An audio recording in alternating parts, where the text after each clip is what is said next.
Welcome back to another session of The Raven.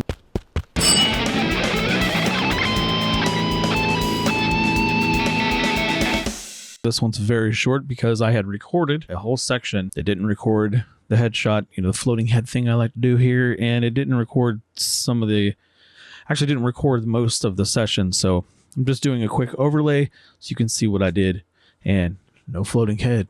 I guess that could be a benefit, right? Let's get to it.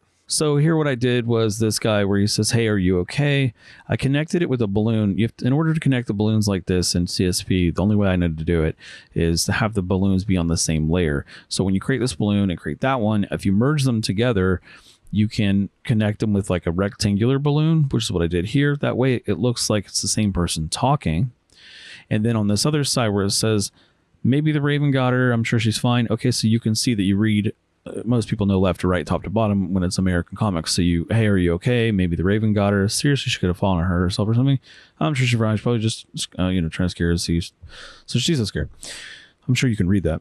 But the idea is that you see left to right going down, like cascading, which order to read it in. But the two little rectangular balloon lines that connect the two balloons let you know that it's the same person talking. So you don't have a million little speech tails coming off of the little balloon tails, little points. You don't have like 1,000 of them coming off. Now it's different people talking than you would. So you only really need one to illustrate that, no pun intended, that he's talking, and one for him as well.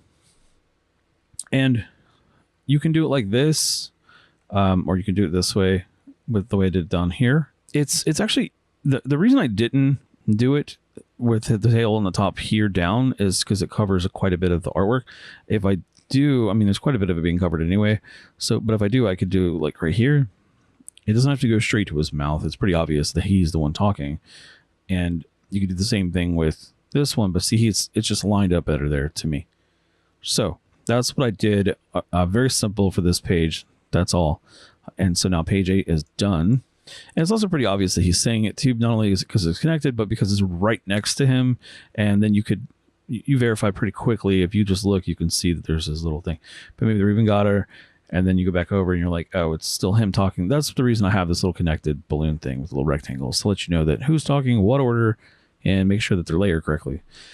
If one is exactly the same level as the other, they could be talking at the same time, but it's kind of hard to figure out which one you should be reading first, or if are they reading.